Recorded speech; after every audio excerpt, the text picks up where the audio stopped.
Welcome to today's debate. Our subject today is anarchism versus limited government. Hello, my name is Richard Honeywell. I am the moderator for today's debate. My role as moderator is to enforce the rules of the debate in order to allow the truth to have the best chance of prevailing. And we do this by asking each of the participants to engage as much as possible in fairness and rationality. The motion today is anarchism is the best system to optimally protect individual rights. Now, incidentally, this is the second time these two debaters have debated this issue. So it's going to be very interesting to see the two of them duke it out in round two.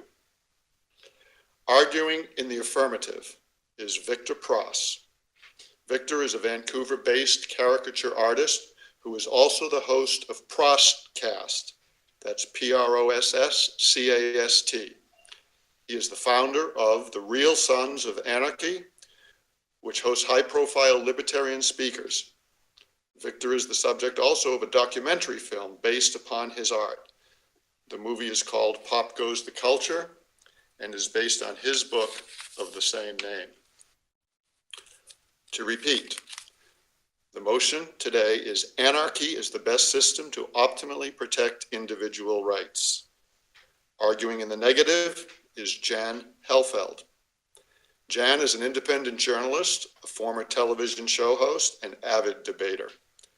He employs the Socratic method of questioning in his interviews to reveal contradictions in the minds of politicians and journalists. Politicians such as Nancy Pelosi, John McCain, Joe Biden, and Harry Reid. And he's also interviewed prominent journalists such as Chris Matthews, George Stephanopoulos, and Lou Dobbs. Jan's purpose in conducting his interviews is to defend the individual rights of citizens and to promote a limited government. We will begin with each participant having 10 minutes to present his case. And we will begin with the debater in the affirmative, Victor Pross. Okay, very good. Thanks, gentlemen.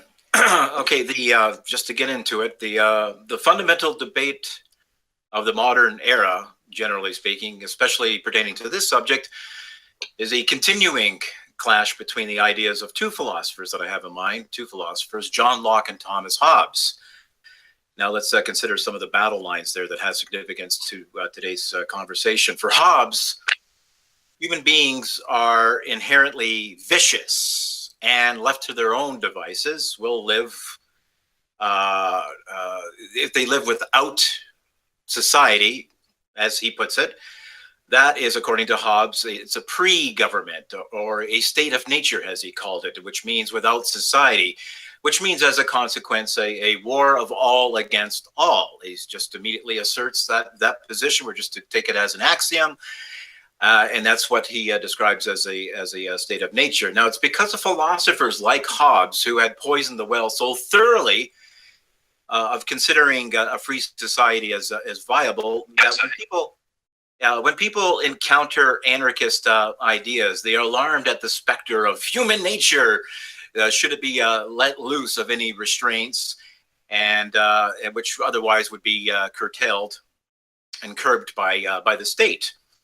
Now, human nature is always presented as something inherently wretched, intrinsically wretched, and the state is a parental authority set to prevent its citizens from running out in the middle of the road, which we wouldn't have because there would be no roads in an anarchist society, apparently, right? And to prevent the citizenry from sticking forks into a toaster. You see, it's kind of like a nanny state concept here that's going on. This is like the origin of the nanny state, I think, in Thomas Hobbes, not just limited to him. Now, as Hobbes, his most famous phrase puts it, man's life in a state of nature, in a state of freedom, that is, would be solitary, nasty, brutish, and short. And so fortunately, the state relieves mankind of this unpleasant condition. You see, by curbing and taming man's evil tendencies and enforcing society in cooperation. Obviously, the origin of the state in this case is not a matter of consent. It's a matter of social utility, and that's what was first and foremost in Hobbes' mind: social utility. Now, in this vision, the state is inherently good and just, even if it's oppressive. Even if it's oppressive, it's still just and good. And the government does not make its subjects' lives as terrible as it would be if the state did not exist. And that's the justification that he put forth. In other words, anything is better than anarchy. Once he's poisoned the well, that anarchy would be a catastrophic, cataclysmic of disaster of enormous portions. That's absolutely would boggle and staggle the imagination, is the images that's being presented here.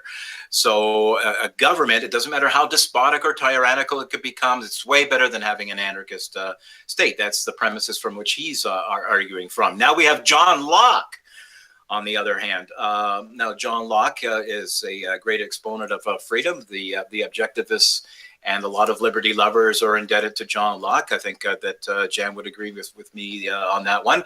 Locke takes a much more optimistic view of human nature. People may not be perfect, but they have a great capacity for decency and are inclined to choose good rather than evil. Entirely different bases being presented here in this state of nature. That both philosophers are coming from a state of nature, but they have entirely different views of human nature. Locke's state of nature, unlike Hobbes, is essentially peaceful and it's civilized. People can exercise their mutual freedom in an anarchistic society without necessarily lapsing into a state of war, because they are able, through the use of their reason, to discern the many benefits of social cooperation. And obviously Rand picks up from here as well that the individual mind, there's no group thing, it's the individual mind that has to grasp reality. And Hobbes is coming at it perspective as well. Now the government, according to Hobbes, is constituted in the Locking way by and for the people. There's a very famous phrase, of course. Locke is pretty much is extremely instrumental in the American Revolution. So it's a government set up by and for the people, and only such a government is justified if it develops out of the voluntary choice of the people. Otherwise, like, forget about it. If consent is not a matter of it, then it's just the so-called government or rulers or government officials become indistinguishable from street thugs and warlords then, if you do not have the consent of the people. So the most significant thing about Locke's anarchistic state of nature is that it is pre-political, that's true, but it's not pre-social. Okay, where Hobbes is coming from, on the other hand, of course, it's the government that brings society. It's not like society that existed previous to that. Now, it can't be stressed enough how revolutionary Locke's ideas were. It might kind of sound like very commonsensical and palatable now, but we have to understand just how revolutionary these ideas were. He did uphold natural rights, government by consent, the right to resist unjust laws, the right to overthrow tyrannical governments. We see that with the American Revolution. All this is spearheaded by the philosophy of Locke. Many 18th century writers, however, though, that doesn't mean he didn't go without his criticisms. Many 19th century writers, such as Joshua Tucker, pointed to John Locke as the principal architect of the ideas that were instrumental in the American Revolution. And it pertains to political theory. The doctrine of natural equality means that no person has a natural right to rule over others. Okay, that's the crucial thing here. No person has a natural right to rule over others. That would mean that that person would have an exclusive monopoly, or peoples, not just persons, but would have an exclusive monopoly on morality that is denied to other human beings. How am I doing for time there? I'll continue on. Now, modern collectivists, they see society as a superorganism, as some kind of like supernatural entity apart from and superior to the sum of the individual members, as Rand would say. This is the metaphysical root of statism, of course. So once you deny equal rights that it applies to all people, including those individuals who consider themselves legislators and rulers, if the principle is not universal, then it's not a principle. It's just a matter of tyranny. That's all it comes down to. A government is an institution that holds the exclusive power to enforce certain rules of social conduct in a given area. And that's one of the clashes that I think that any mode of government, no matter if we're talking about welfare statism, democracy or a Republican, or Nazi Germany or communism, one thing that unifies all governments together without consent is that of violating individual rights. Necessarily violates individual rights. How does this institution retain its monopoly, and how does it fund and support itself? Through taxation, through the use of force. And if you do not have force at the epicenter of this institution, that it's not a government. And that's why this ridiculousness claim that DROs represents a multitude of governments is missing the point. No, the crucial thing that separates DROs, or defense resolution organizations, from governments is the voluntary nature that John Locke has described in his state of nature, so-called state of nature. Victor, now, you have 1 minute left. 1 minute left? Okay, right, yeah. So the state can never be the protector of individual rights, given that the centralized nature of the institution is that of a perpetual rights violator. There is no consent. It's an entirely arbitrary construct that's stamped on a government, but does not necessarily speak to the actual nature of the institution. Thank you, Victor. Once again, the motion is anarchism is the best system to optimally protect individual rights. Arguing in the negative is Jan Helfeld. Jan, you have 10 minutes.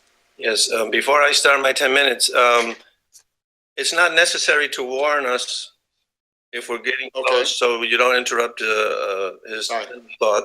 Just whenever we get to 10 minutes, say your time's up, we wrap up, if that's okay. Got it. Well, Victor, thank you for doing round 2. I appreciate that. I think sometimes you need to do 2 rounds to get to the truth. And you weren't feeling too well. And I wasn't feeling too well. Not feeling that good today either. Anyway, let me say that I, as many anarchists, are very angry about the policies that the government has today.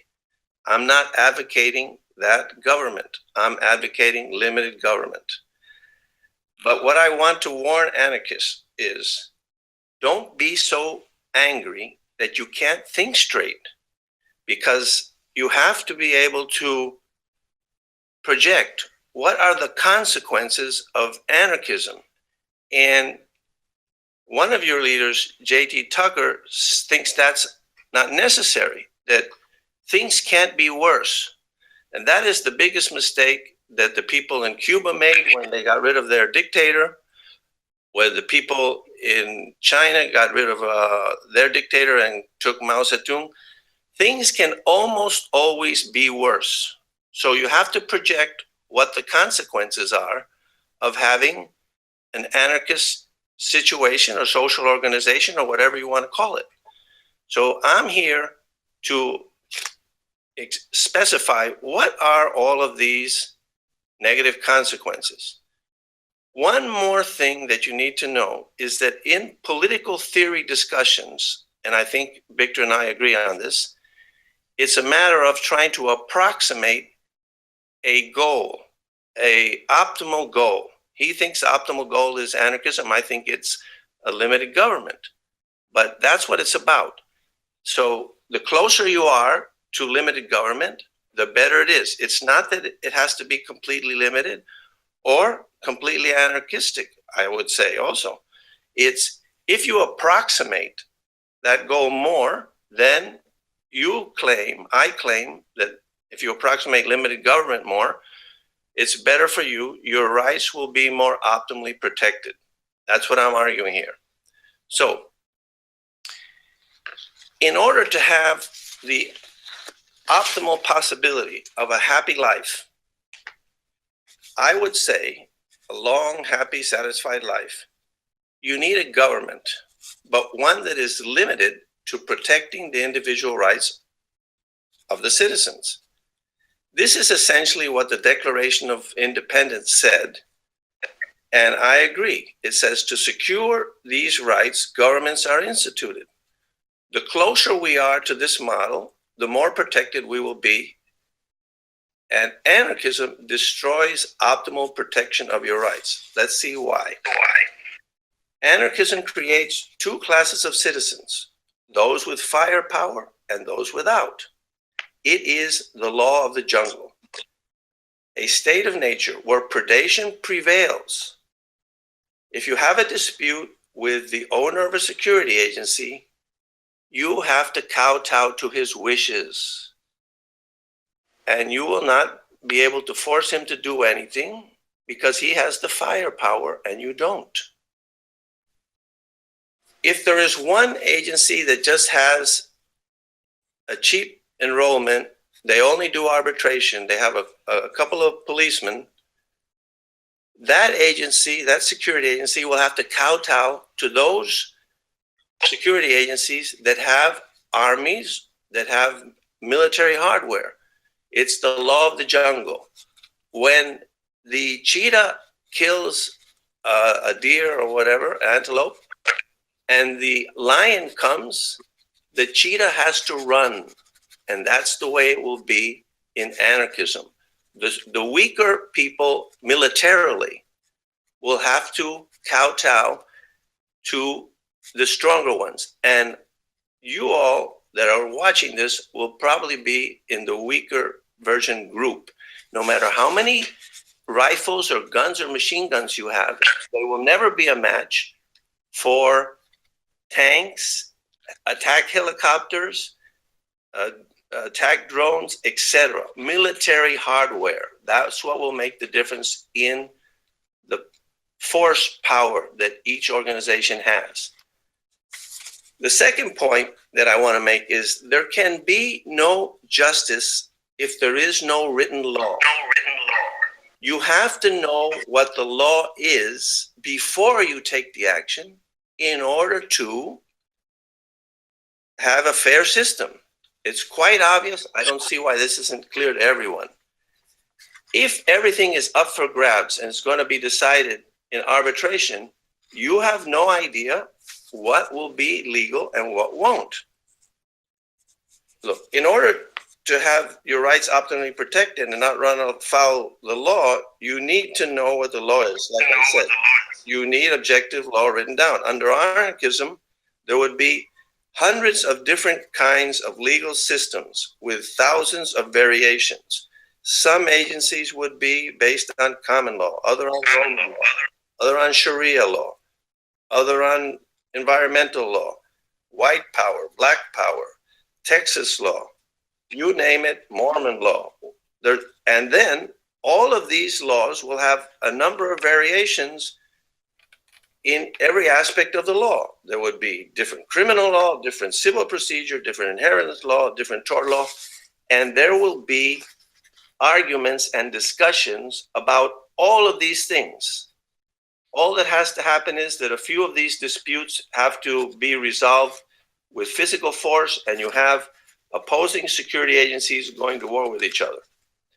Let me give you an example that I've given before. In some jurisdictions in the United States, if you have voluntary sex with a woman under 18, it is statutory rape. In others, it is not, because you can have legal sex, voluntary sex with a woman over 16. You need to know which law is going to apply to you before you make your decision, and you have no way of knowing. The anarchist says, no problem, the difference will be resolved in arbitration. However, how do you arbitrate between going to jail for 10 years and not going at all. There is no happy medium. There is no owner of any security agency that advocates the 16-year-old cutoff age that is going to go to jail for 10 years or 5 or even 1 year. When he understood that the legal-based age limit in his legal system was 16 under his security agency. So arbitration is a mirage. It appears to offer fair and just results, but it's impossible for it to be fair because you do not know what the law is before you take the action. Now, some defense agencies will resort to force and fight, either other defense or security agencies or criminal gangs that they have disputes with. Now, if two security agencies go to war and fight, you have a mini war in the United States. And you don't need too many of these wars to draw in other agencies, other alliances, and have tanks in the street. And that's what I don't want. I don't want to have tanks in my street. I don't have them now. And under limited government, it would be even less government intervention than now. So there's even less reason to take a gamble. The premises for my conclusion that you probably have heard, because I've put all of this in my extended remarks in almost every debate and interview with an anarchist. And guess what? Nobody answers which premises that I put forth they disagree with. So we can never know where we part company. I'm trying to do that in this debate, but here. The premises for my conclusion that there would be an increase in criminality, that's one of my conclusions under anarchism, is there will always be people that choose predation. By the way, Victor agrees with that. They prefer to pick on the weakest links to victims, those individuals that are not protected by defense agencies that used to be protected by the state. And they are easy victims. Thus, more crime under that situation than under now or under limited government. Because it's an incentive for predators because they can pick off weak people that are not associated and not defended, or security agencies that don't have firepower. Thank you, Jan. Your time is up. Okay, I'm going to take 2 minutes. Can I take an extra 2 minutes? Yes, you may. When there is a central agency, a central government, there is no incentive for criminal gangs to acquire tanks, guided missiles, or drones, because that just makes it easier for them to be caught. And they do not increase their pool of victims by having these weapons. However, once the state is removed, every investment in military hardware increases the amount of potential victims. Easy to extort money from them.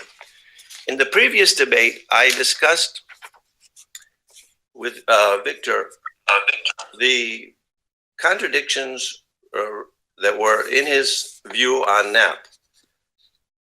First contradictions, then evasion. Victor says that he would not violate NAP even if he had to die. That's what he first said. He would prefer to die rather than violate somebody else's rights, i.e. initiate physical force. Then, when I show him that the way he holds the NAP principle goes against his ultimate value, which is the same as mine, his life, he changes his mind and says he would not initiate force to save his life. Excuse me, that he would initiate force to save his life. Uncomfortable with that position, he says that because he does not intend to violate the other person's rights, it is not really a violation of the rights. Of course, this is nonsense. Still not satisfied and admitting that it is a violation of the rights, even if he doesn't intend to do so, he goes to the next defense and says that under extreme duress, he doesn't really know what he is going to do, so it's not really a violation of the other person's rights, even if he initiates force. This is just another way of evading the fact that he is violating their rights. Finally, he says he doesn't know what he would do. I mean, he's and why do I do this? Because every time I interview an anarchist, they have contradictions in their thinking because they haven't integrated their ethics. And so they don't know the relationship between this principle of NAP, not initiation of physical force, its context and its relationship to what should be their supreme value, which is optimizing the possibility of a happy life. Thank you. Thank you, Jan, and thank you, Victor. Now we enter into the question side of the debate. Each participant will be allowed 10 questions to cross-examine the other side. Each question is limited to 20 seconds, and each response is limited to 1 minute. You will each have 2 minutes for rebuttal. And just to reiterate what Jan said, you will each be allowed 3 2-minute extensions of time. Jan has already used 1. So Jan, you will begin. What is your question? No, the affirmative has to begin with the questions.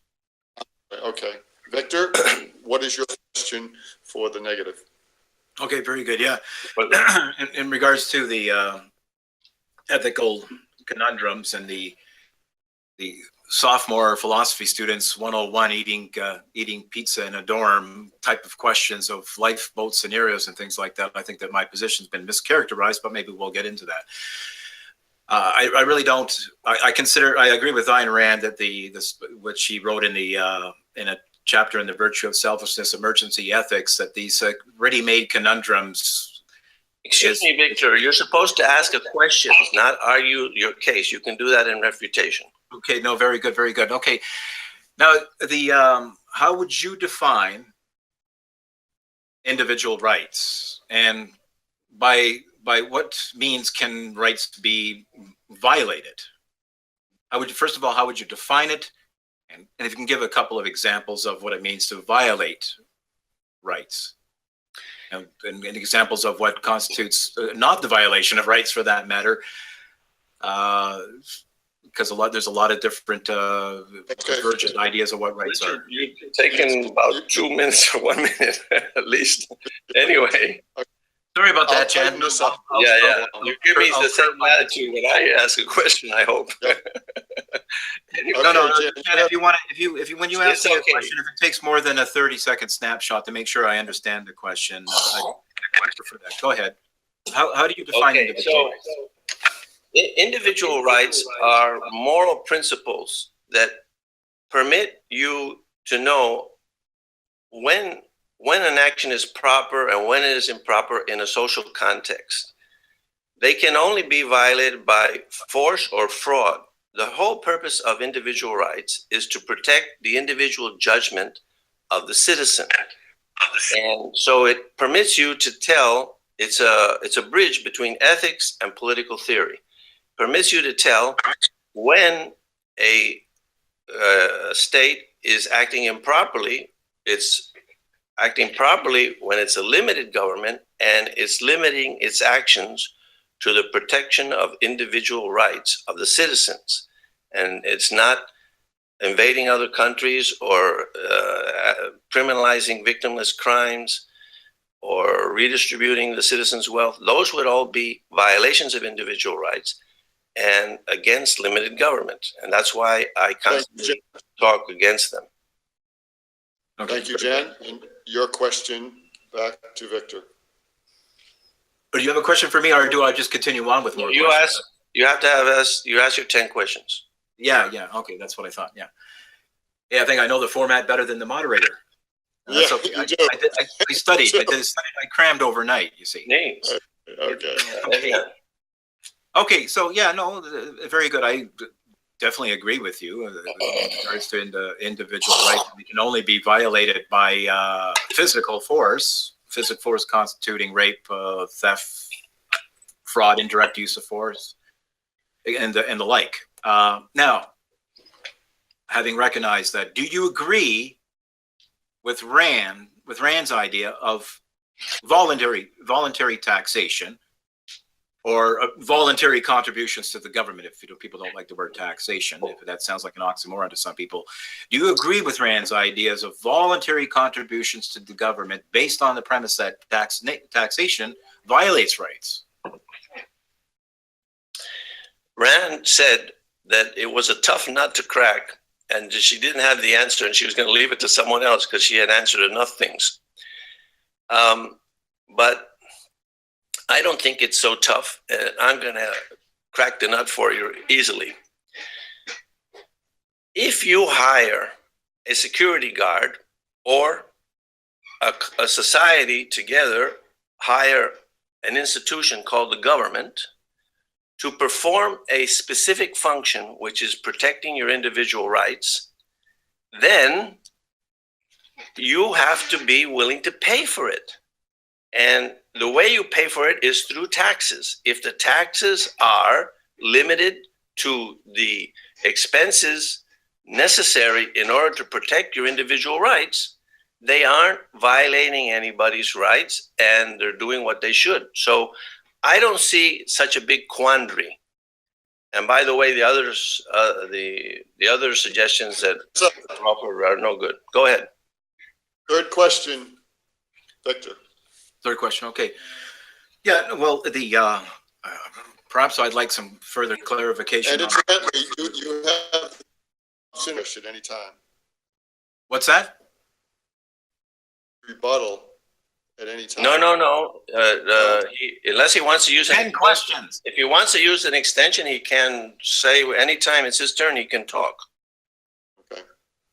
Okay. But right now, you're supposed to ask your third question. Third question, okay. Victor? Okay, yeah. So we're still on the question period then.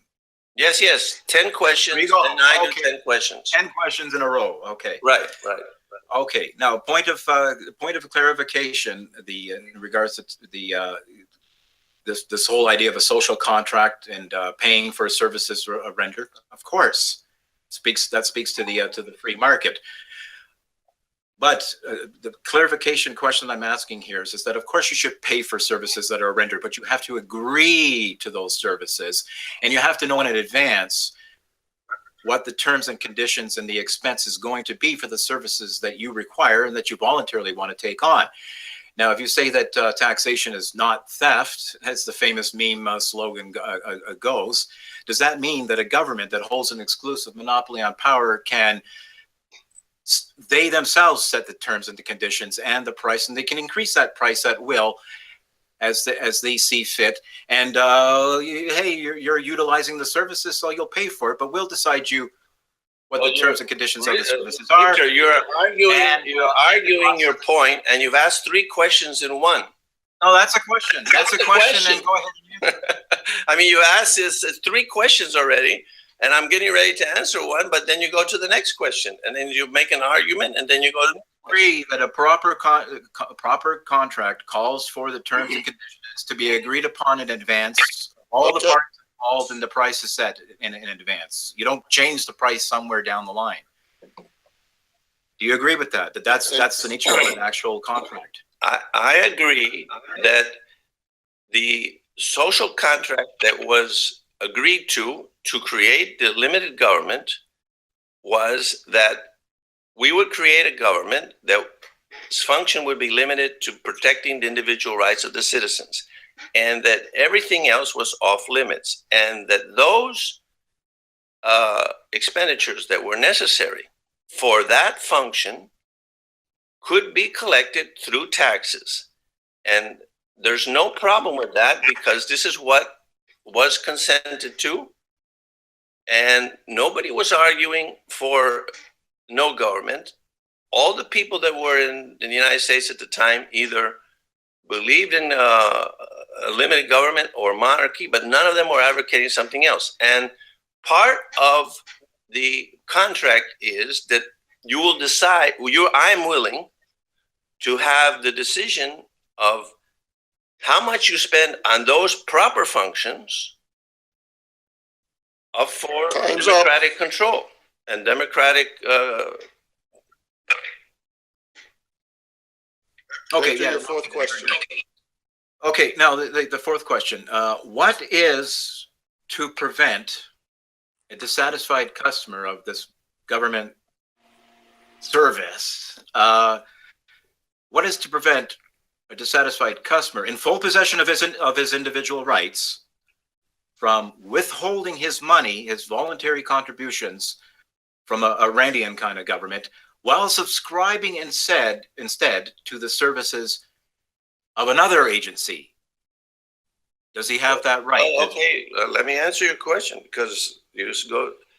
That's the question. Go ahead. Right. The question is, there's two parts of this question, I think, but let me answer at least one.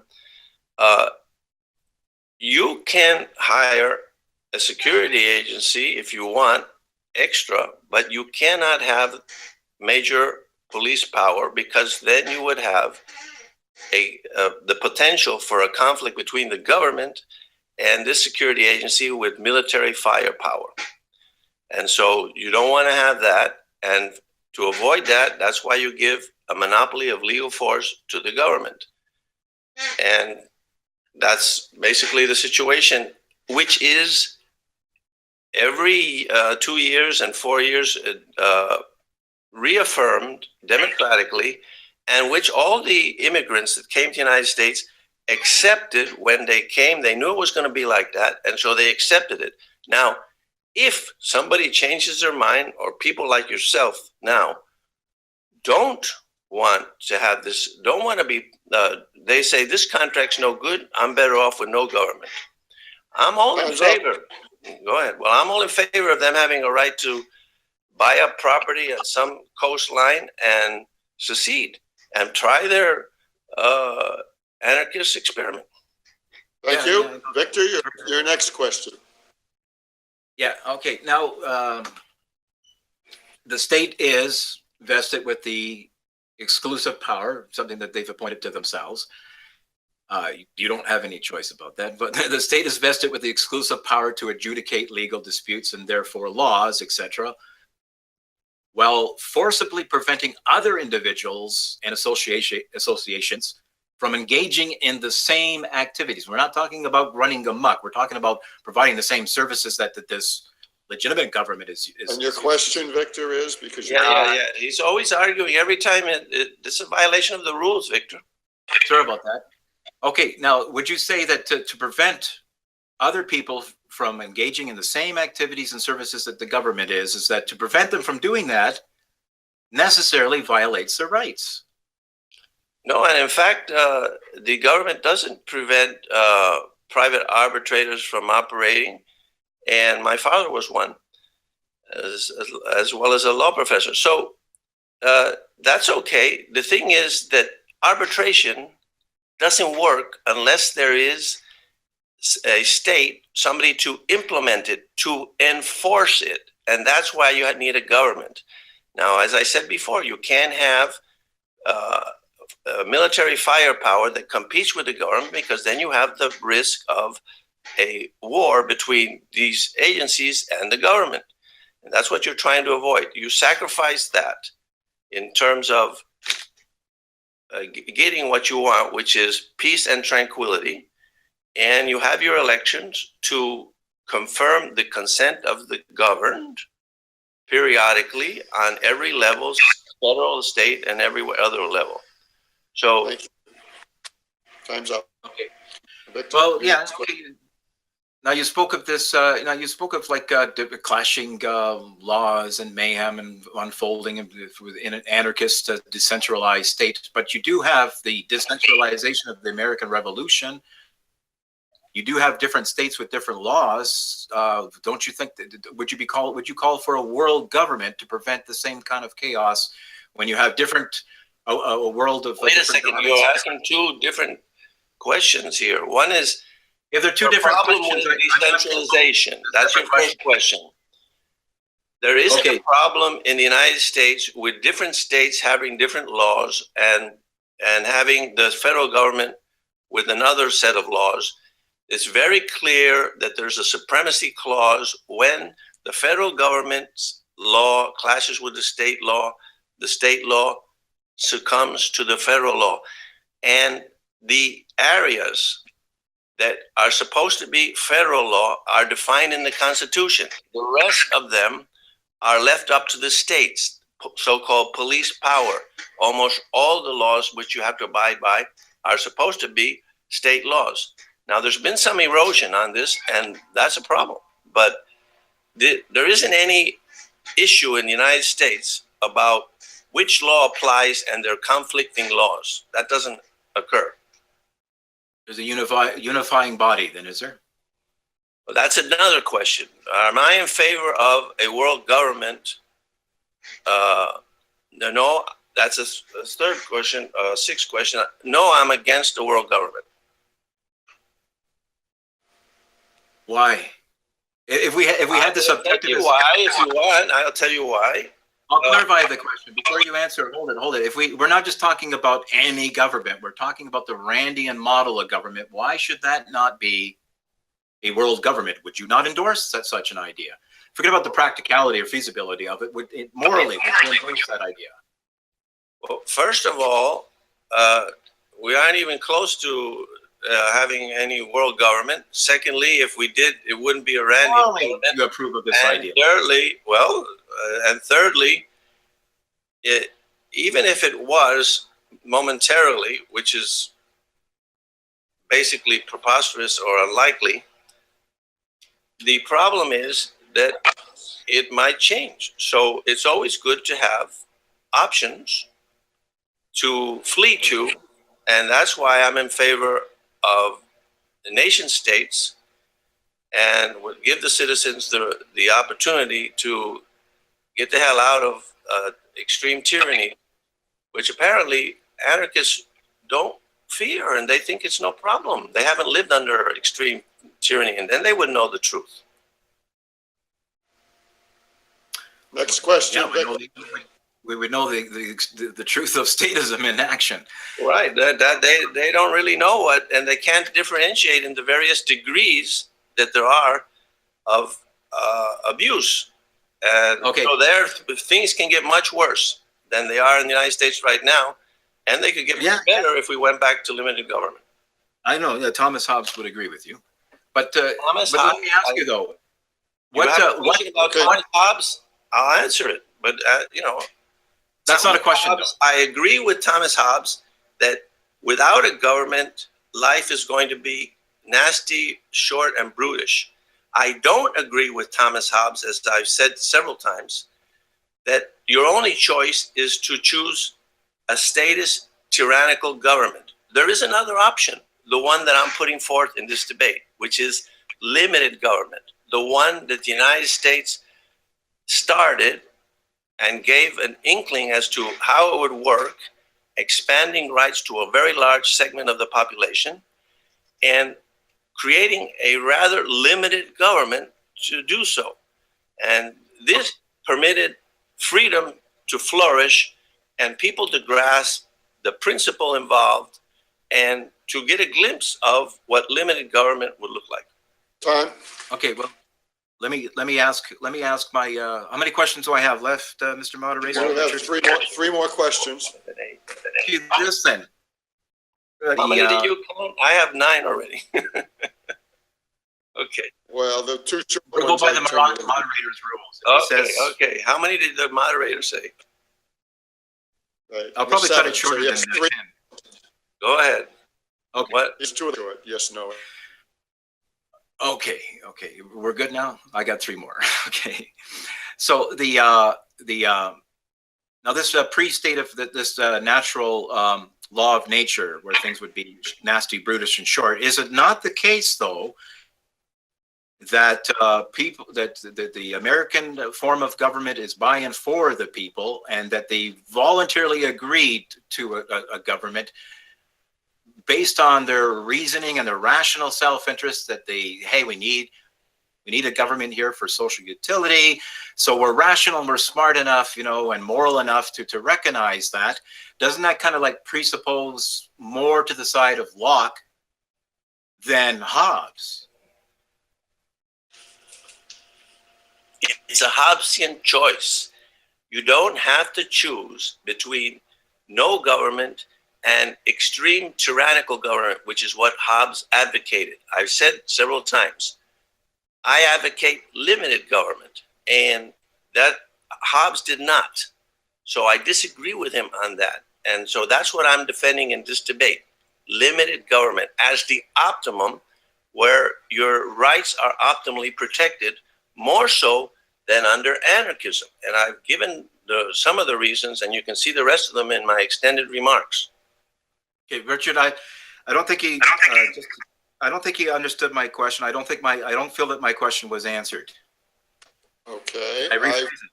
What is the, did you ask a yes or no question, Victor? No, I would actually, you can answer yes or no, but I welcome an extended answer, though, not just limited to one answer. I just think you misunderstood. Why don't you what is it that I can answer? What, excuse me, let me interrupt. Why don't you repose the question, Victor, as concisely as possible?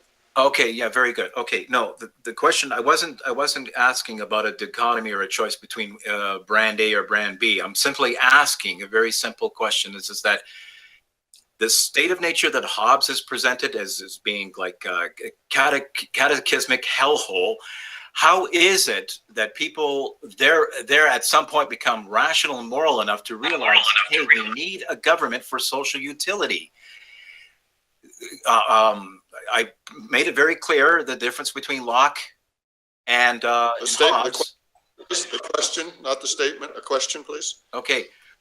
Why? How is it that in a pre-political and just social setting such as the state of nature, how is it that zombie killing anarchists chewing off the heads of chickens all of a sudden become rational and realize, hey, we need a government? How is it that you transfer from one to the other, where they all of a sudden they realize that we need a government? How did they go from a Hobbesian hellhole to rationality of calling on a limited government for social utility?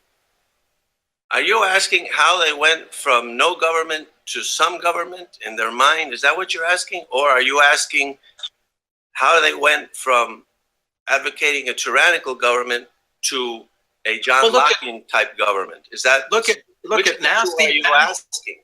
Look at nasty, brutish, and short means the human beings are completely out of their freaking minds. They can't get anything together. It's completely social chaos. Anarchy is a synonym for chaos. How did they go from that? You're arguing. You're constantly arguing, and you're no. The question is, how do they get to I answered your question. How do they get to your question from that state? I answered your question twice in the same answer that I answered originally. I said there isn't any conflict between advocating a limited government and believing that if you have no government, you're going to have a nasty, brutish, short life.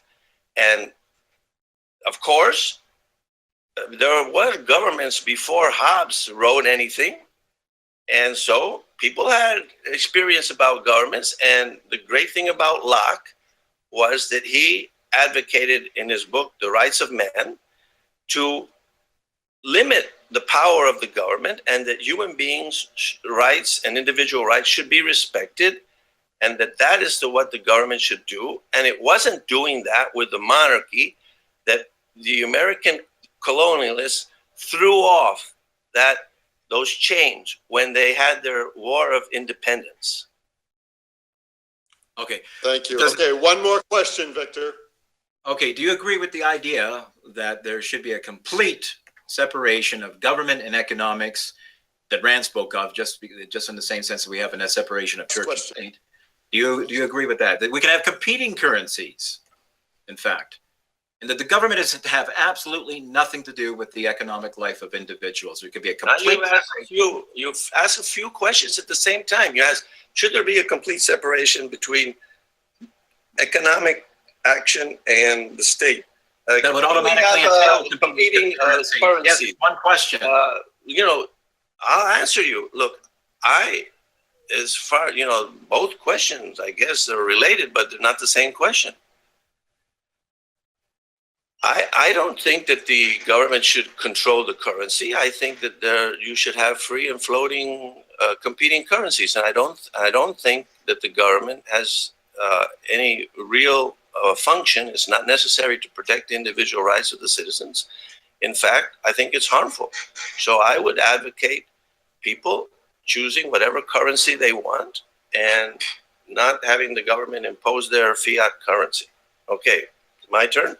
All right, thank you, Jan. Yes, it's your turn. 10 questions for Mr. Pross. Let's see if I have some questions here for Victor. Either some security agencies, or DROs as you want to call them, have nuclear weapons or none do. Let's analyze each case separately. If none had nuclear weapons and Kim Jong-un or Putin or whoever threatened to nuke your city, the one you live in now, Richard, if you didn't pay 10 billion, should you pay? You're asking the question to Richard? Should you pay is the question. What would you suggest? What is your preference? Paying or not paying? Would I pay? You mean that the threat is being directed at me? Would you say that your city should organize with your security agencies to get that money together and pay the extortion note that is being sent to you? No, do not compromise with terrorists. That Okay. just emboldens. That just emboldens them. That you compromise on a fundamental ethical principle like that. That just emboldens them. It's not going to end there. I think we can learn our lessons from Chamberlain and Hitler. Once you try to appease a dictator or a would-be dictator, you just embolden them, and then further ransom notes and threats will just manifest. So you cut the evil off, you fight it tooth and nail as best as you can, but you do not submit and give the money. So you would commit suicide because if you didn't pay, they would bomb you, and doesn't that conflict with your ultimate value, which is life and having a happy life and long life and satisfied life? No, because because this society would not be without military defense. Just because it's an anarchist stateless society doesn't mean. Sorry, what's that? Doesn't mean that there wouldn't be. There's nothing to say, according to libertarian principles. There's nothing there to say that we wouldn't have nuclear armaments or tanks and the like. And in fact, in one of your scenarios, tanks are going up on the lawns of people in an anarchist state. So there is a military might there that's present, and we have to realize that the world can be a dangerous place. But if you're asking me in the question, would we compromise that moral standard? The question is no. We would fight. It's not a matter of surrendering and die. If we gave the money, that would just embolden these dictators, as I say. That's pacifism that becomes suicidal. No, you fight. Fight. You have your airplanes. You have your airplanes, and you have your ships. Let him finish. Jan, let him finish, please. Okay. At the same time, too, like if you want to talk about like more realistic scenarios, why we would also have allies as well, because if it came to the extent of where you have a dictator like who did you say, the North Korean dude as your example, or Putin or China, whoever, pick your tyrant that you want, right? Okay, have an extortion note, and you would not. No, I understand. So you would use you would send your airplanes and or ships to fight them, and by the time they were in the middle of the Atlantic, they would bomb you. Question. Wait a second. Okay, so I heard the question. That's the premise of my question. Make sure that he is. That's his answer. That he would fight with his conventional weapons, and when they bombed him, he would have had committed suicide. And that conflicts with his ultimate value. We automatically lost in this conflict then. Okay, whatever. No, the principle is... That's what happens when you have anarchism. No. I'm exercising my right to self-defense. That's the principle that's being put here. Yeah, yeah. Well, you would sacrifice your life. No, I'm fighting for it. Because when they bomb you, Richard, you're dead. You My understand? name's Victor, not Richard. Before your conventional weapons do anything, you're dead. If they send a rocket, hits your city, that's it. And then they will send fighting a war of self-defense means that I could die. Yes, it doesn't automatically mean that. You can choose to die, but you have a contradiction, was my question. No, I don't. Choosing to die, if you are threatened with a nuke and you don't have nukes, you cannot retaliate. They will threaten you because it's easy. Okay, well, we'll agree to disagree.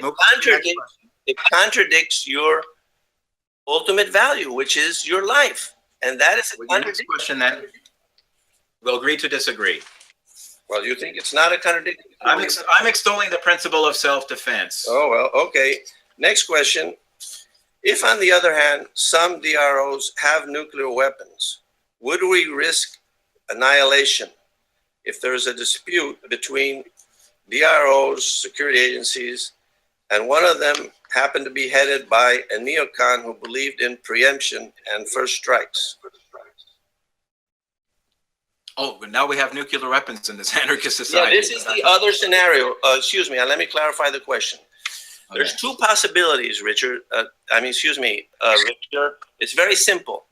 Either the DROs and the security agencies have nuclear weapons or they don't. It's the principle of excluded middle. Either they do or they don't. And I, for clarity's sake, am analyzing both possibilities. Let's go to the other possibility I just asked. I asked you if they do have nuclear weapons. Now we have nuclear weapons. Okay. Do you risk nuclear attack within your country? I'm not sure if I understand the question. Are you talking about one DRO agency threatening another agency for extortion? No, extorting extortion. They just have a difference, a very important difference, and they're not going to cave. And they're trigger happy like the neocons are, and they believe in, well, we'll knock them out before they strike us first, and we'll win this controversy. And Vancouver or British Columbia, wherever you are, bingo. What would the nature of the conflict? You want to take that risk? There is this risk, and you're willing to take it? Is that correct? Well, you set up as a risk, and you're asking me. What risk are you talking about? Maybe I don't understand the question. What's the conflict? The risk of having nuclear war inside your country. It's preposterous. No DRO as a business practice, as their modus operandi, their mission statement as a business will not be, hey, so we can get a larger snare of profits. We're going to knock out these other DROA agencies so we can reap the whirlwind of greater profits now that we have less competition. So we're just going to nuke the other guys out of existence. It's preposterous. No, are you arguing that this is not possible? That's not possible for somebody that has nukes to push the button and do a first strike. Are you arguing that? But physically impossible? That's not impossible. Oh, so it is possible. So then answer the question. I am answering the question. No, you're saying that it's implausible, that it won't happen. It's not possible.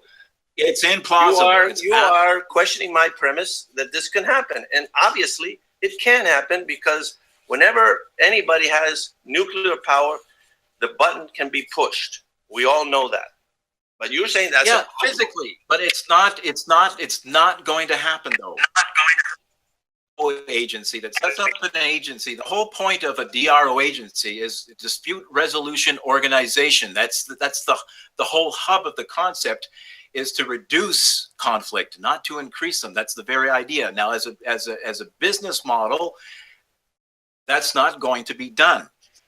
Is somebody who's like absolutely mentally deranged? You have that same kind of danger lurking when you have governments.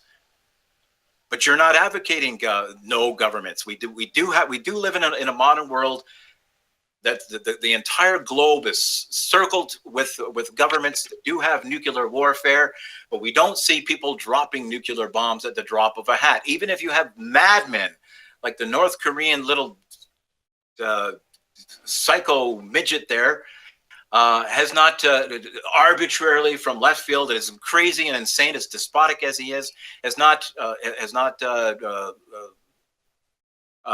dropped nuclear bombs, because he knows evil doesn't mean that you're stupid. He knows that would be met with very swift retaliation, not only from the American government but by allies, and that it would alert the world over that this guy absolutely has to be stopped, and that would be the end of it. And just like the DRO agency in a Western hemisphere, where you have a guy operating a business to launch a nuclear war within his country would be the death of that individual.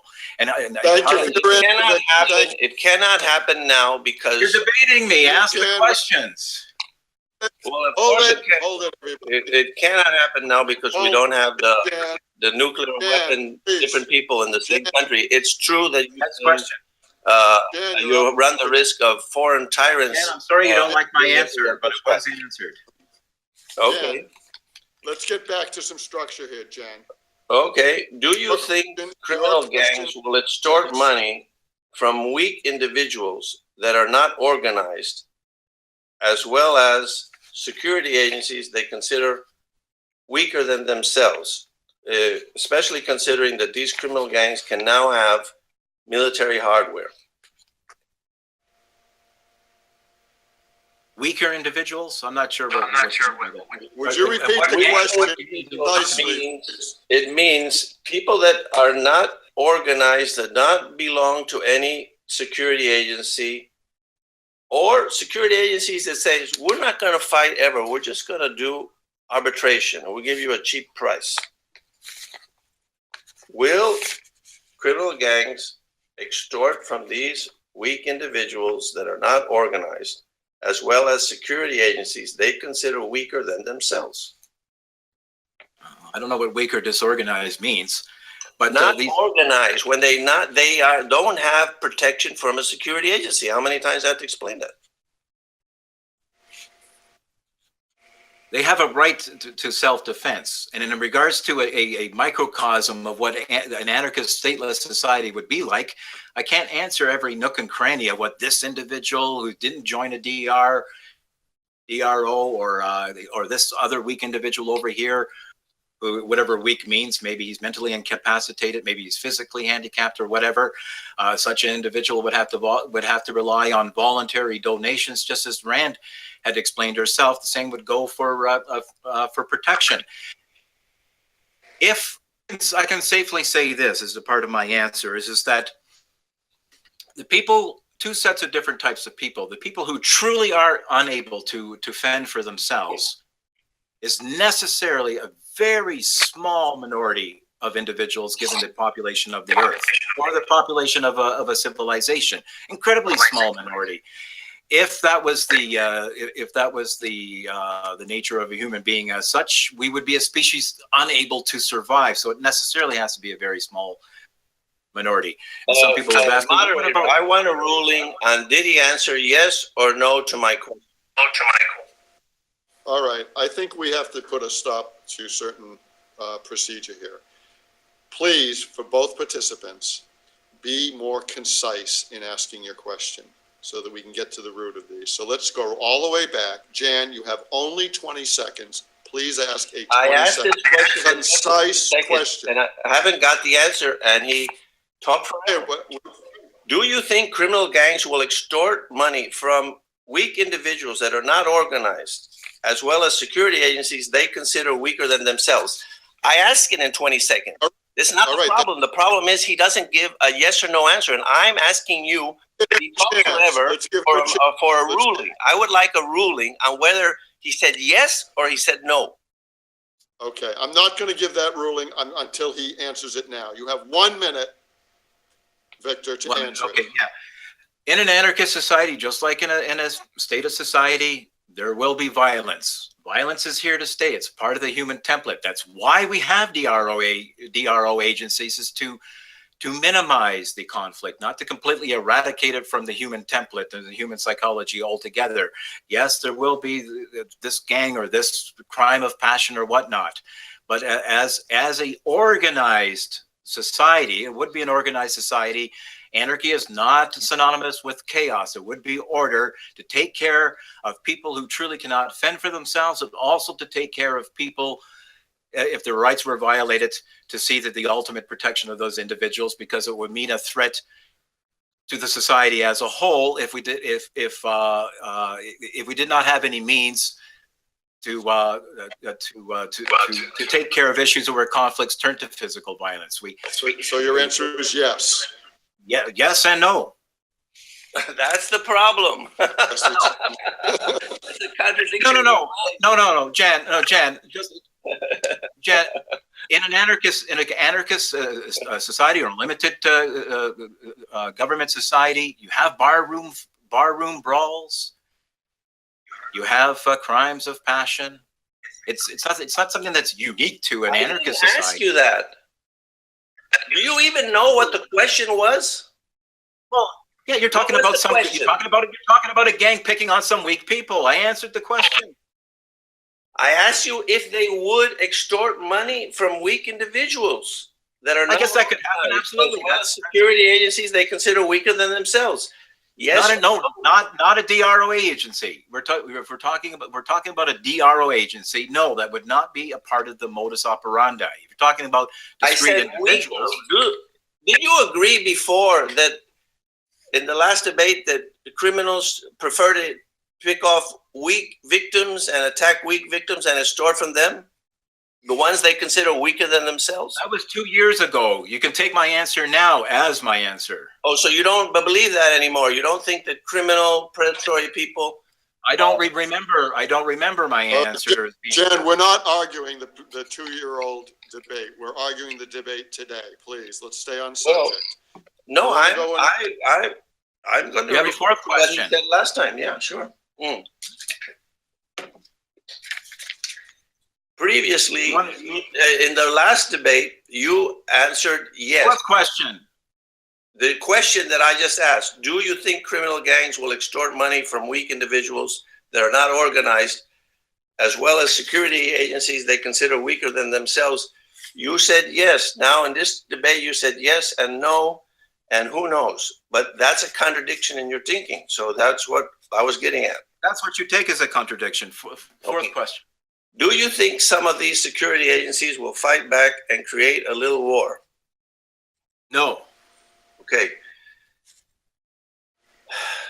So if you are a weaker security agency and just has a couple of policemen and you're facing a criminal gang that has military firepower, attack helicopters, tanks, etc., you would say that they would fight back. They would not fight back, or what is it that they would do?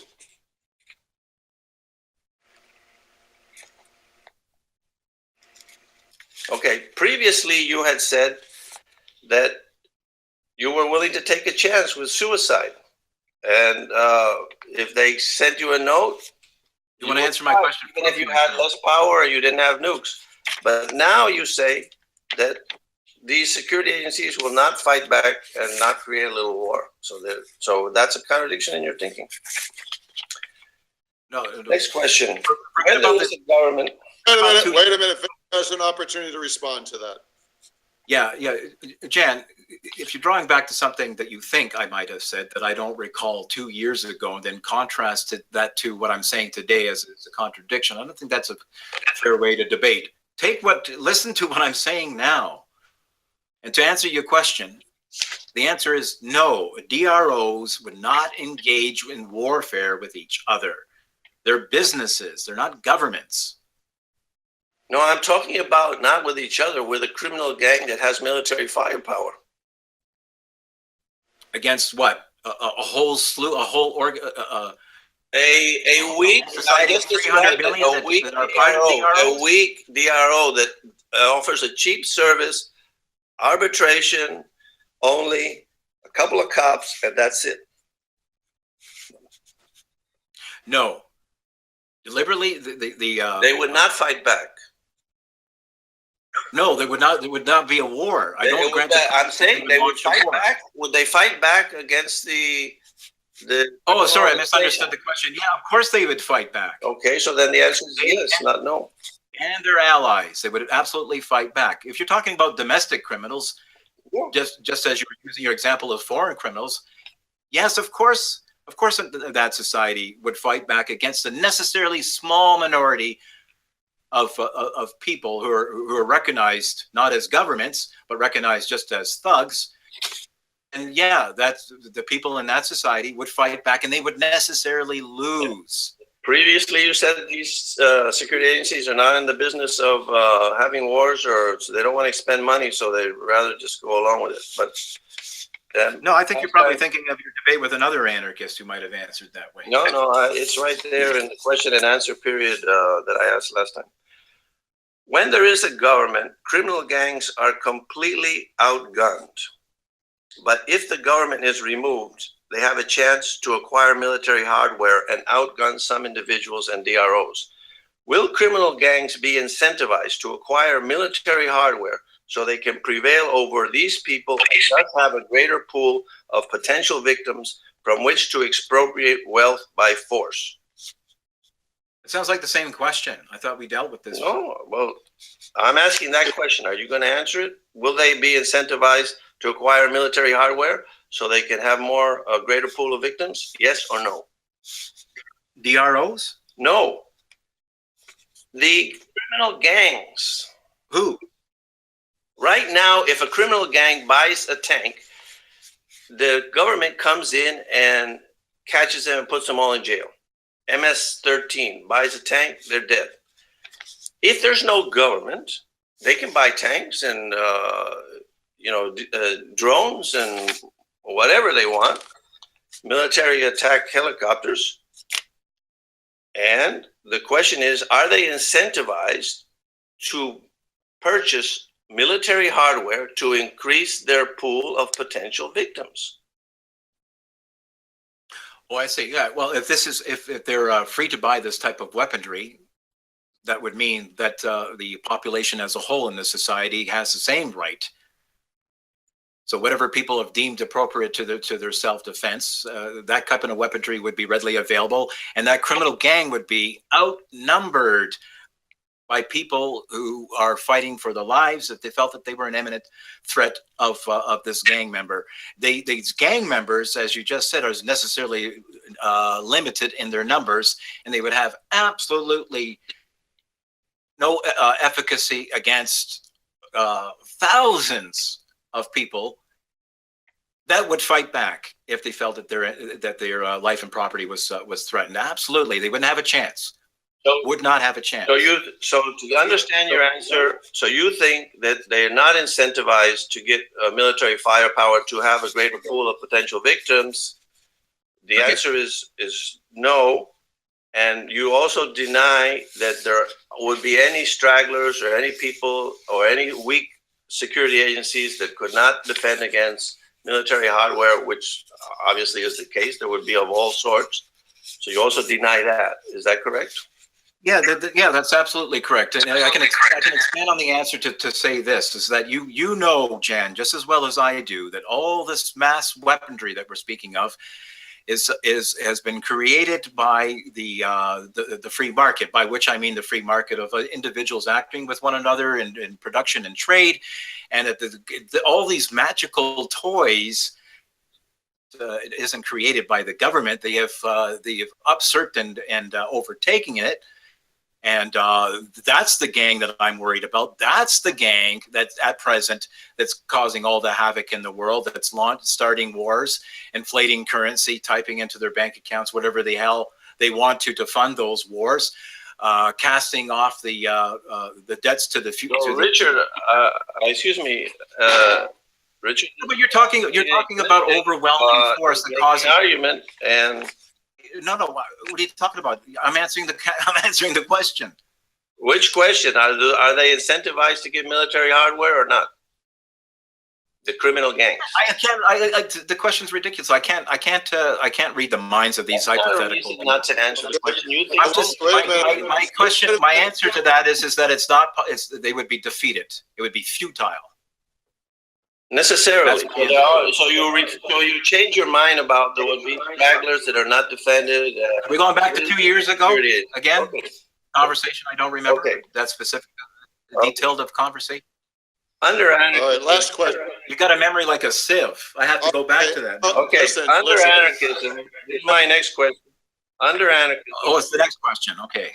Under anarchism, will people make alliances with people that share their values, like Muslims would make alliances with people that believe in Sharia law, people, Mormon law, Black Power law, White Power law, or sign up with security agencies that ascribe to legal codes they agree with, including security agencies that say, we will back you no matter what. We're not going to any arbitration. You're talking about a collusion? You're talking about collusion? No, I'm talking about, will people make alliances with other people that share their values? So the criminals will make alliances with the criminals. The Muslims will make alliances to defend Sharia law. There will be conflicts between the Sharia law and the Mormon law and the Napoleonic Code and common law. And my question is, will people make these alliances with the people that share their values? And will not ascribe, and they don't ascribe to arbitration on every issue. You're talking about like if we have multiple DROs, that we have some kind of like rampant subjectivism where we have Sharia law and we have environmental law and we have the communists and blah blah blah blah. Is that what you're talking about? I'm talking about whether people will make this kind of alliances based on their common shared values. Like, let's take one example. The Muslims will get together and have alliances and organizations that are dedicated to protecting Sharia law. They will do that, and they will say to their members, look, we don't care what any arbitration says. We are going to follow Sharia law, and we're going to protect you if you follow it, and we will not let them arrest you and punish you. That's the question. Will that happen? Okay, you know as well as I do, just since we both are cohorts of Ayn Rand. I'm not sure if you know of that. I was a former objectivist, and I retained a large degree of her philosophy. Now, you know, this is part of my answer, you know as well as I do that a predominantly rational society, we start with philosophy, we have a predominantly rational society, the same kind of society that would make an objectivist model of government possible in the first place, that would make it a just government, would be a just rational society where you have a limited government. All of a sudden, you understand that kind of government is dependent upon a society that is predominantly rational. But when it comes to anarchism, all of a sudden that standard is that the rug is taken out from under our feet, and all of a sudden we have this Hobbesian nature, where there's a Hobbesian state of nature, which is ridiculous. In an anarchist society, if a society ever reached a critical mass that reached to that point in time where we have a free society, there would be a homogeneity in the sense of the recognition that natural rights is the thing. And individual rights would be the thing. Something like the Muslim or Islam. Islam is much more than religion. It's statism. It's the religious edicts are their laws.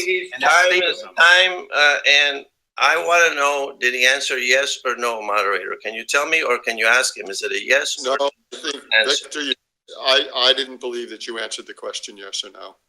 So you have one more chance, very quickly. Just answer, is it a yes or no to this question? That's all I want to know. I could not tell if it was. Okay, so you can't tell, neither can I. Encapsulate and rephrase. Victor, you have to say yes or no. It's a yes or no question. Actually, I can answer the question any way that I want. I don't have to say the words yes or no. I can elaborate. Is not answering a question. How do you prescribe? You have to answer yes or no. If you're asked a yes or no question, Victor, what is the question that's I've asked this question 5 times, and you keep using it to talk about other stuff. Like the Will question. people make alliances with people that share their values? Like no, they will not. No. The answer is no. Okay, great. Not. We're talking about an anarchist society that's guided anarchist society, right? Philosophy, and you know that's going to be the case. Fine. And all right. Okay. So wait a second. I got to ask another question here. I answered no and then elaborated.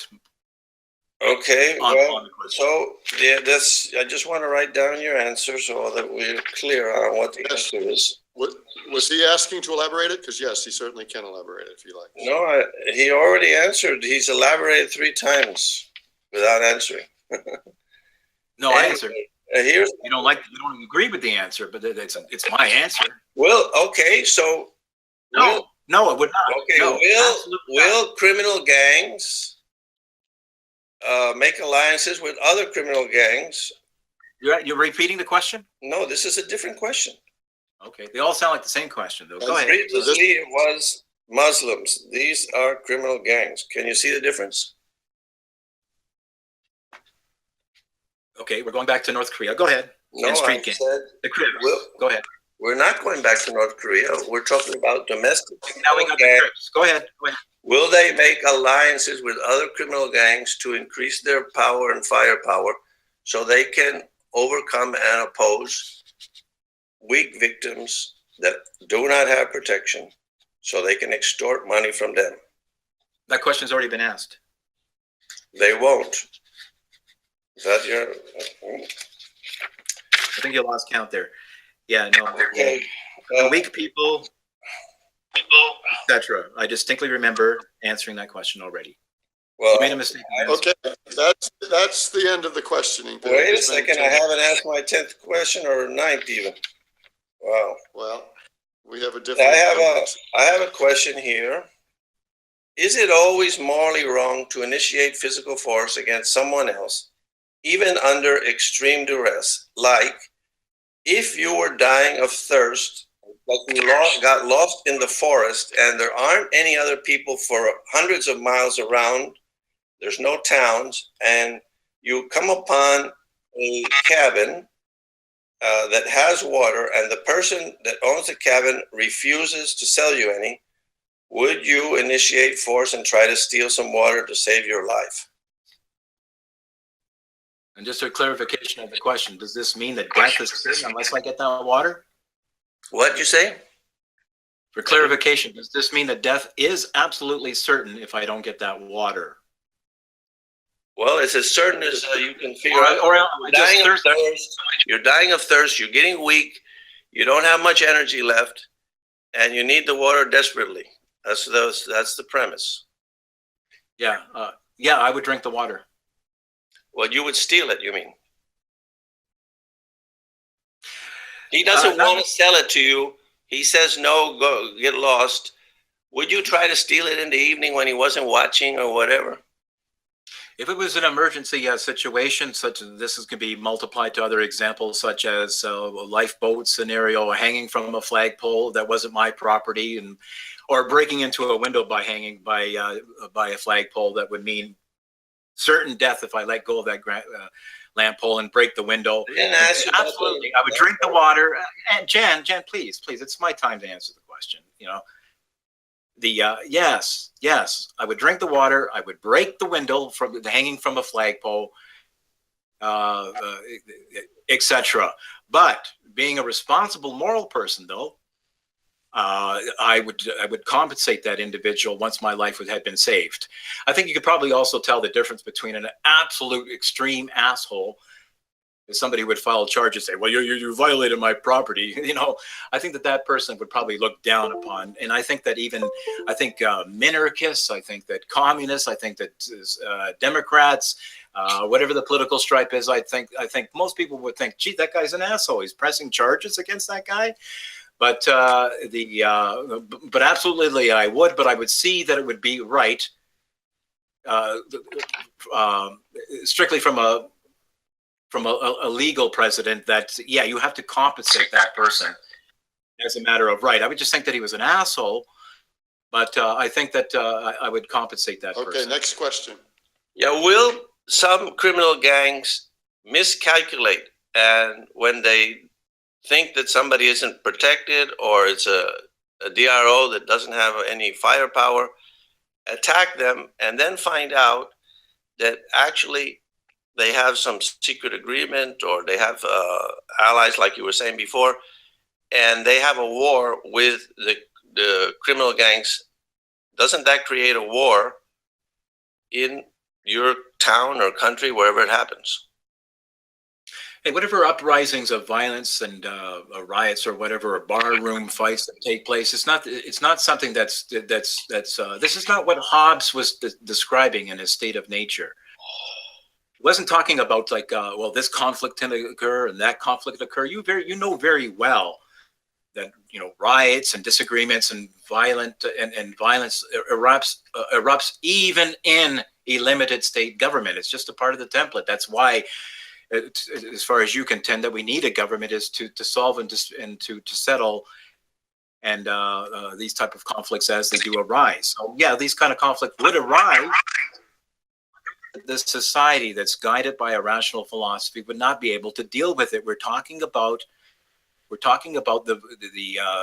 real conflict between the anarchist and a statist or limited or small government is that the anarchist is calling for voluntary cooperation among peoples. Is to settle these disputes by voluntary means, not by some monolithic ruling elite that will decide for everybody how they are to interact with each other, on what terms and conditions that they're to interact with each other, because that's where.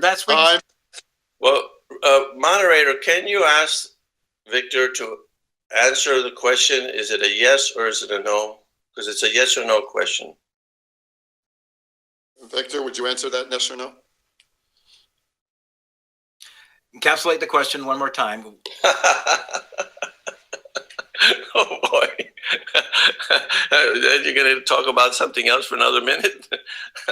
Well, there's no. I ask you if will criminal gangs miscalculate, and for that matter, sometimes security agencies, and try to impose their view by force, and you have a little war between the criminal gang and the security agency that's weak, that has just a couple of cops, and who knows what alliances they have and what alliances the criminals have.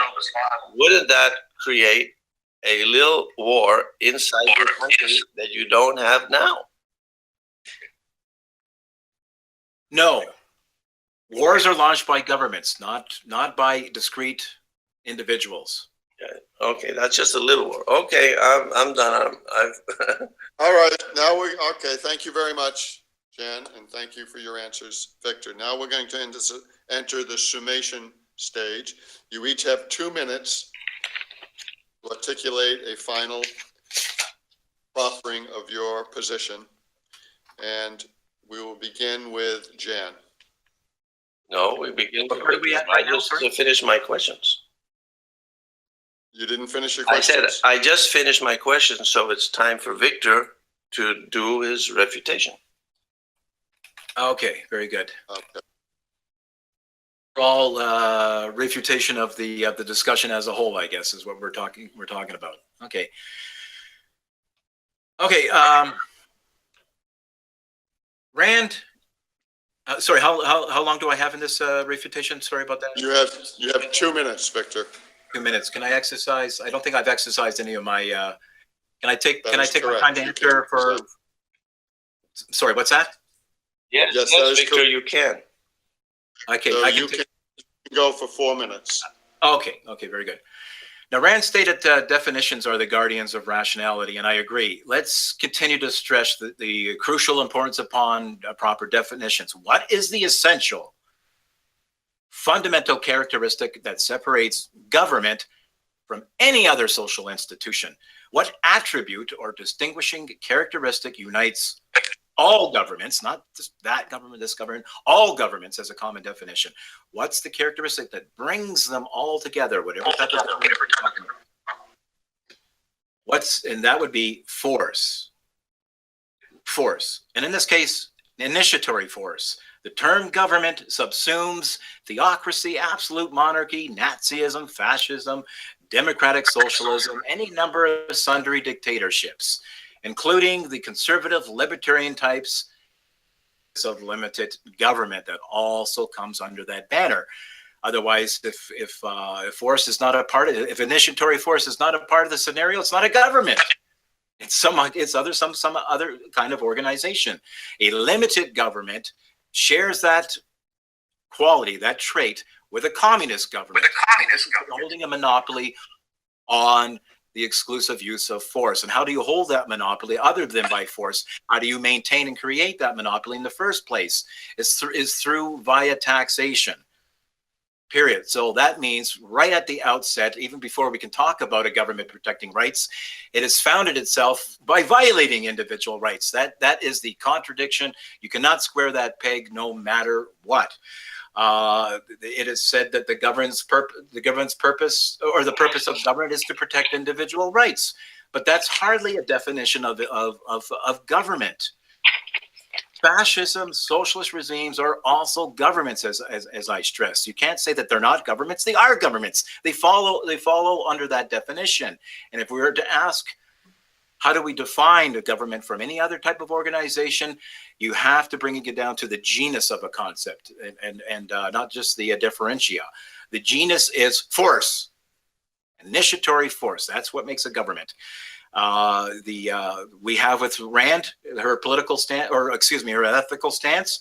The basic principle of the objectivist ethics is no man may initiate the use of physical force against other. No man or group or society or government has the right to assume the role of a criminal and initiate the use of physical force or compulsion against others. Now, if this government wants to erect itself, it must do so by voluntary taxation, which is a contradiction in my mind, but Rand says voluntary contributions. If you have this organization, if you want to, let's call it government in the meantime, if it had to rely upon voluntary contributions where it does not interfere in the economic life of people, if it does not interfere in state indoctrination to endear itself, the citizenry to raise a bumper crop of a population that becomes artificially loyal to this institution, which is what the purposes of public schooling is all about. If you didn't have any of that, and people are interacting and trading and volunteering as they will, they have protection services just like they have any other kind of services.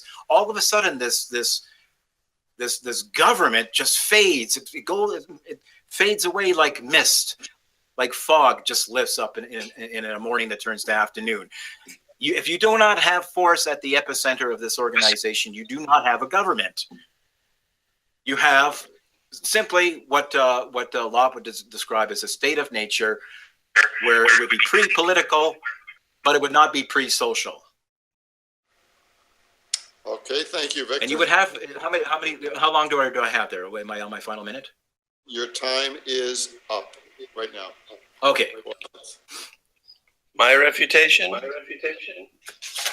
First of all, the problem with this debate is that Victor evades constantly. I ask him a yes or no question, and he won't answer yes or no.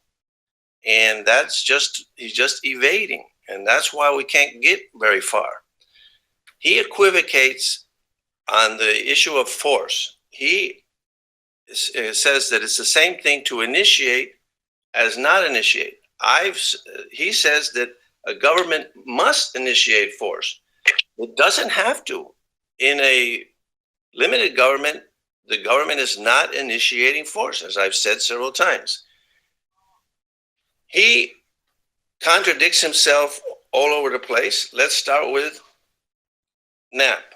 when I first asked him 2 years ago, he said that he would not violate NAP and he would lose his life. You just heard him say that he would violate NAP. Now, I'm glad that we've had the discussion because now I'm going to feel responsible for saving Victor's life so that when he reaches a situation where he's under extreme duress, he's already thought it through because Jan Helfeld pressed him so much, making those ethical conundrums that he complained so much about. Now, this is the purpose of thinking through your ethics and relating it to your ultimate value, which should be optimizing a happy life. Now, there are plenty of other contradictions here. In his previous answer 2 years ago, he says that when this foreign tyrant threatens to nuke his city if they don't pay the ransom, he would prefer to suicide and fight, even though it's a sure thing that his ships and airplanes can't get there on time or can't prevent the nuke. It's obvious to anybody who values life that when presented with superior force like that, you have to cave. And that's the way it is in the law of the jungle. The weak have to cave. That's the whole point of that. He says that it's not possible for the security agencies to press the button preemptively if they have nukes. Of course it's possible. And that's one of the problems that we live under today. And the way we prevent that is through deterrence. So far it's worked. In a previous answer, he would, like, I asked him, do you think some of these security agencies will fight back and create a little war? Previously, he said no. So in this case, he does not prefer suicide. He is just willing to go along with what happens, that they will fight back. Or sometimes he says they will fight back, sometimes they don't. Who knows? What else do I got here? How much time do I have? You have 48 seconds. Okay. With regards to the NAP, I went through step by step all his positions. First, he said he would not violate NAP. Then he said he would. Then he said he would violate it, but it wasn't his fault because he didn't intend to. Then he said that he didn't know.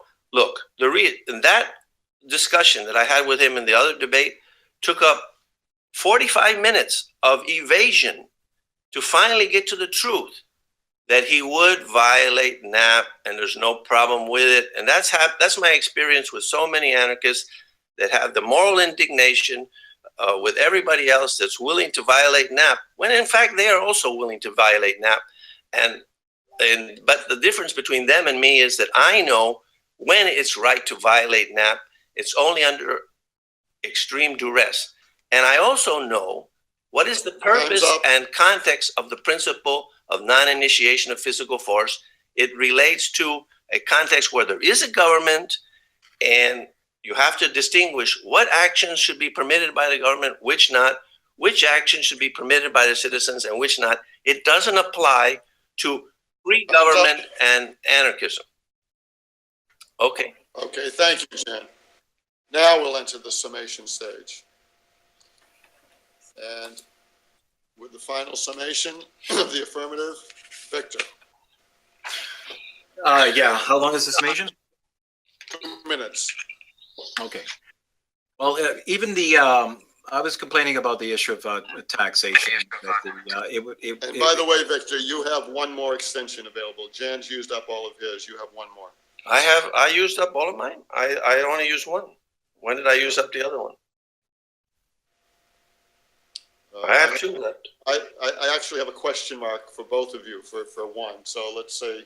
Okay. But I have 3 minutes though, do I? Okay. I'm you okay have 4 minutes. 2 minutes. It doesn't matter to me. He can take an extra minute. It's No, okay no, if he 2 for minutes. summation. We each have. I had two. You took one extension. You got more time. Go ahead.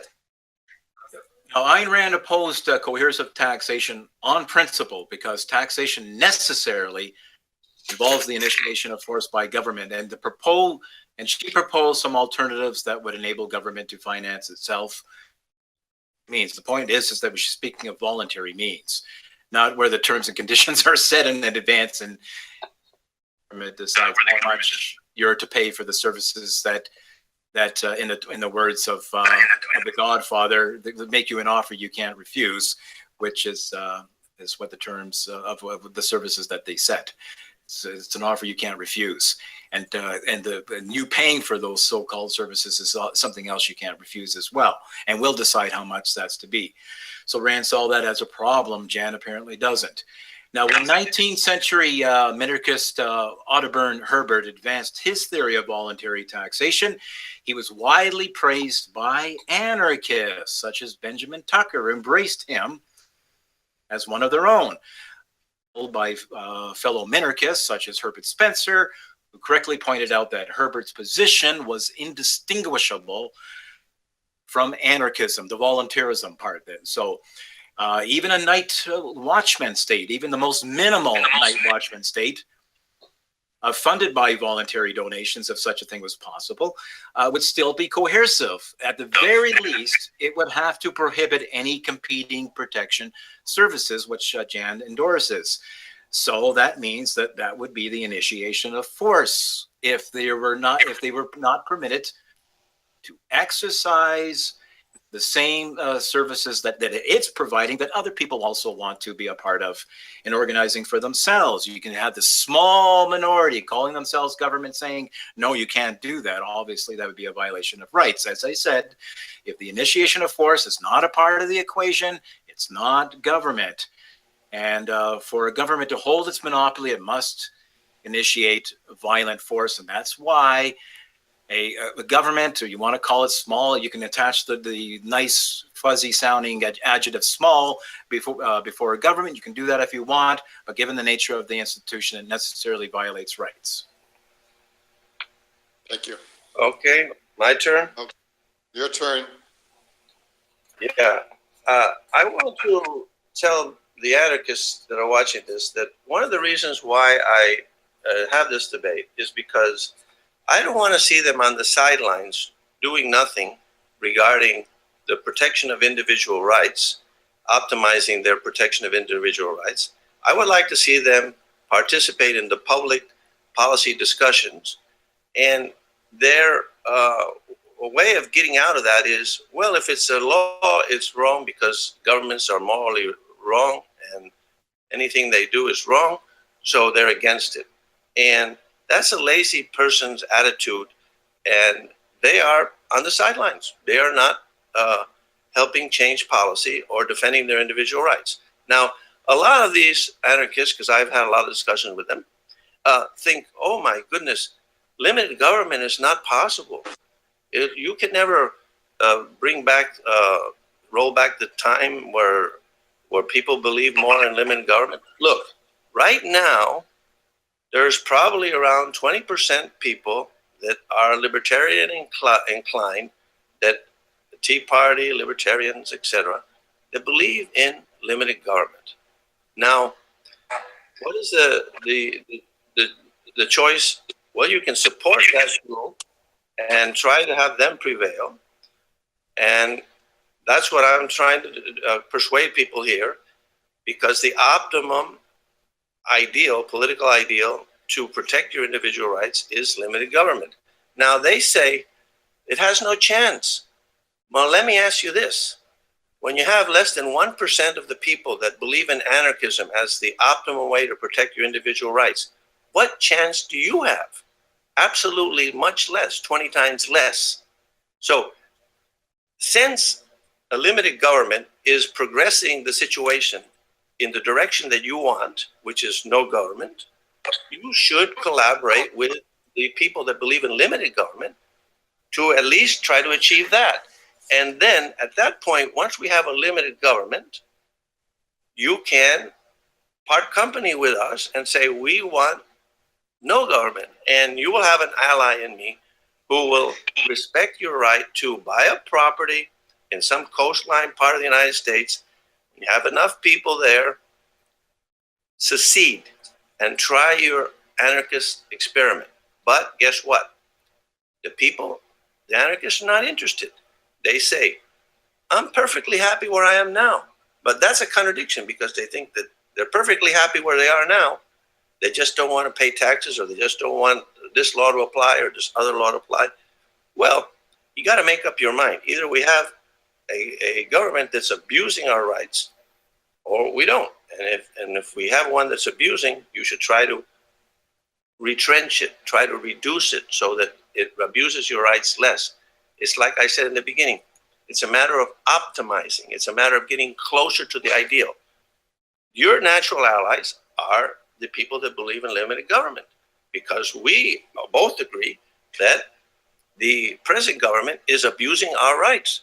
And so let's join forces and try to retrench those violations and get closer to a limited government. That's my appeal to the anarchists. Now, there's been a few other things that I wanted to mention. As I was saying before, what? You have 30 seconds. That's it? Well, That's it. one of the obvious premises that Victor and I disagree on is that people will always choose predation. And the point is that under a libertarian limited government, you can deal with predation much more effectively than you can in anarchism, because you can tolerate a lot of predation as long as they don't have a majority, and you can vote them down and put them in jail if they do predation.